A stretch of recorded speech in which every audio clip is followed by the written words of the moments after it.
Mandala alebo magický kruh. Ľubo ich maľuje už 10 rokov.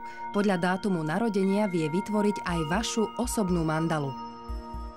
Vás mám v tejto frekvencii 528. Táto číselná frekvencia mne osobne hovorí teda, že vaše vyžarovanie je v tzv. Zemských farbách. Vaša farebnosť je žltá, oranžová a hnedá. To sú 3 frekvencie, na ktorých vlastne vyžaruje vaša osobnosť. Energetické vyžarovanie má svoje farebné aj tvarové vyjadrenie a prostredníctvom 5 prvkov odráža vašu osobnosť. Do stredu mandaly sa dáva to duchovné jadro. V tomto prípade by to bola tá žltá vibrácia, päťková. Dušička sa nachádza približne v tomto páse a okraj mandaly tvorí vlastne telesnú schránku človeka. Touto technikou sa dajú odhaliť aj charaktery známych osobností.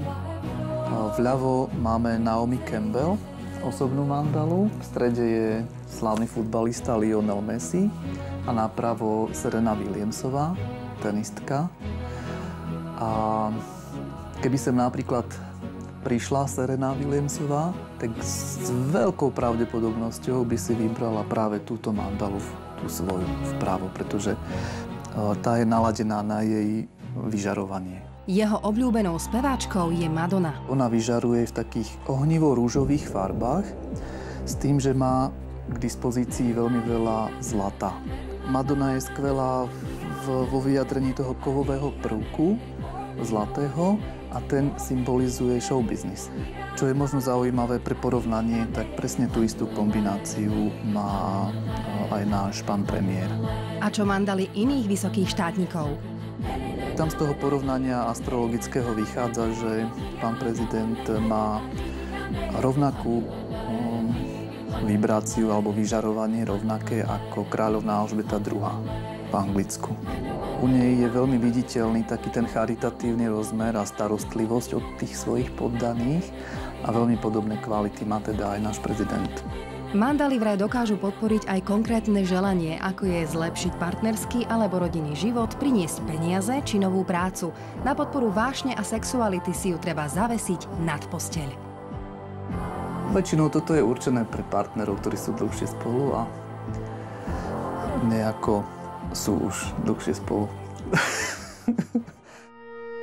Existujú rôzne druhy mandál. Tibetskí mnísi ich robia zo zafarbeného piesku alebo ryžovej múky.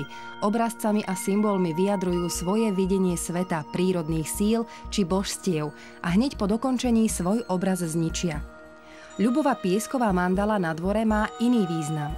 Tento čarokruh má vraj pomáhať plniť želania.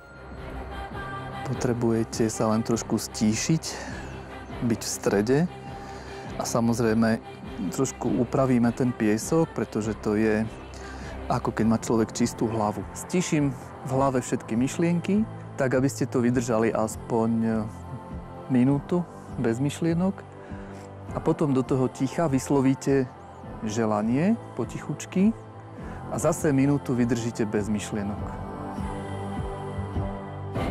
O mandale v miestnej Zuške sa šíria legendy. Predtým to bol obecný úrad a ženám, ktoré tu pracovali, sa nedarilo otehotnieť.